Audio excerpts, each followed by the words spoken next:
Monsters, Inc. Scared Silly. "Hey, Sully, you're number one," a yellow monster called. "Go, champ," yelled a striped monster. "You're the best," another monster cheered. The big blue monster's friends and neighbors were cheering for him. He and his best pal Mike were on their way to work at Monsters, Inc.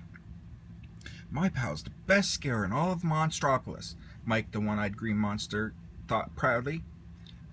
It was the monster's job to enter the human world so they could frighten children and gather screams. Then they brought the screams back to Monsters, Inc. and converted them to energy. Sully was a top scarer. Mike was a funny monster, though. He liked to make his friends laugh, so he worked on the scare floor, helping to get things ready for Sully before each assignment. They were a great team. While Sully did his warm-up scare exercises, Mike brought out a door to a child's room. Then he put a scream canister in place and waited for the light to flash. As soon as the light signaled, Sully ran through the door into the child's room. "Grrr!" Sully growled at the door as the door closing. "Ah!" Mike heard a kid scream. "Wow, listen to that!" Mike cried. He was always amazed at how loudly kids screamed when they saw Sully.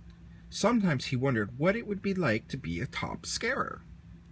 That night, Mike talked to his girlfriend Celia about it. "Oh, schmoopsy poo," she said. You couldn't scare a flea." Mike was determined to show that he could be scary just like Sully.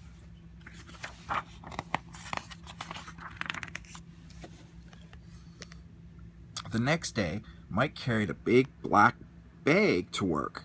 He waited until Sully went into a child's room. Then he pulled out a purple wig and 2 giant shoes with claws from the bag and put them on. "Boo!" he shouted when Sully walked through the door. "Ah!" Sully yelled. Thud! He tripped over Mike's shoes and bumped his head on the floor.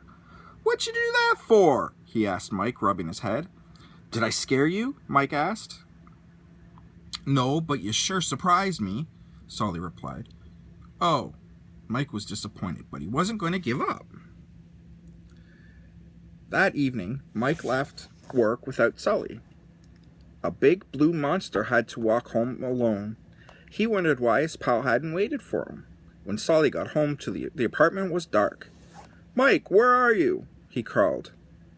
"Ooh," a strange voice wailed. Suddenly, Mike jumped out from behind a kitchen door. He was covered in tomato sauce. Slimy spaghetti trailed off his ears and dangled from his fingers. "I'm a noodle monster," he screeched loudly. Sully started to laugh. The more Mike tried to scare him, the more he laughed. Soon he was laughing so hard he couldn't stand up anymore. It's a waste of spaghetti, I think. Mike stared at his friend. He had been so sure the noodle monster would be frightening, but Sully thought it was all a big joke. "I guess that means you weren't scared," Mike said. Sully was still laughing so hard that he was gasping for air. When he finally calmed down, he replied, "Scared? You're one great jokester, Mike." Mike stomped into his bedroom and closed the door. Sully stood outside.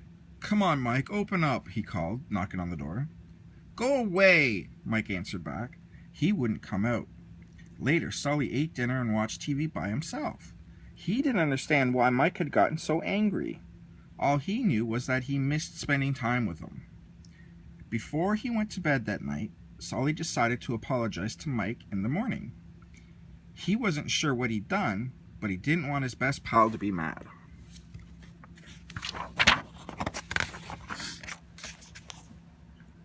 The next morning, when Sully woke up, Mike had already left. So much for apologizing, Sully thought. He walked to work by himself. Why was Mike acting so strangely, he wondered. He was usually such a happy-go-lucky monster. Maybe he was sick or had a fight with Celia.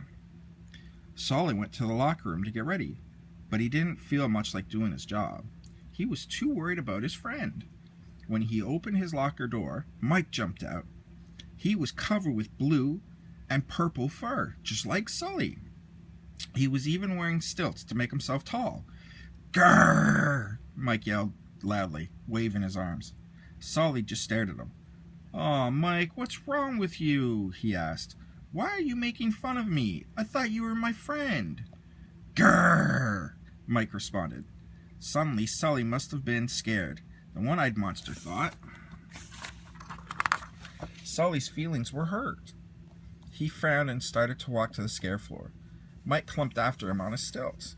"Stop! Come back, Sully!" he yelled. "Look at me! I'm scary like you!" All the monsters stopped what they were doing and began to follow Mike and Sully. They wanted to see what Mike would do next. "What a joker!" they shouted. "Mike, you're the funniest. We're going to bust our guts laughing." "I'm not funny, I'm scary," Mike exclaimed. He took a huge breath. "Watch this!" Mike roared. He waved his arms menacingly, but the other monsters just smiled at him. "Roar!" He tried again. His pals chuckled. How come no one looks frightened? Mike wondered.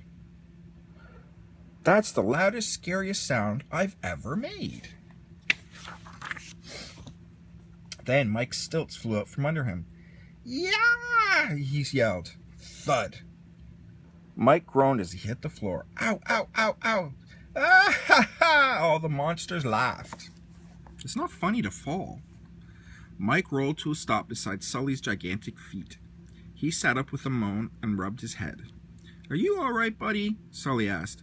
"What are you trying to do?" "I wanted to see if I could scare someone," Mike explained. "But I'm no good at it." The little green monster looked down, sadly. "See? Everyone's laughing. Nobody looks frightened." Sully helped his pal stand up. "Look, Mike, that's what everyone likes about you. You make them laugh," he said. "Besides, you sure had me scared." "Oh, sure," Mike grumbled. "How?" "Well, I thought you were going to quit being my best pal," Sully answered. "And that's just about the scariest thing I could ever imagine." Mike gently punched his friend's arm. Together, they strolled down the hall. "Quit being your best pal?" Mike asked. "Aw, Sully, don't make me laugh." The end.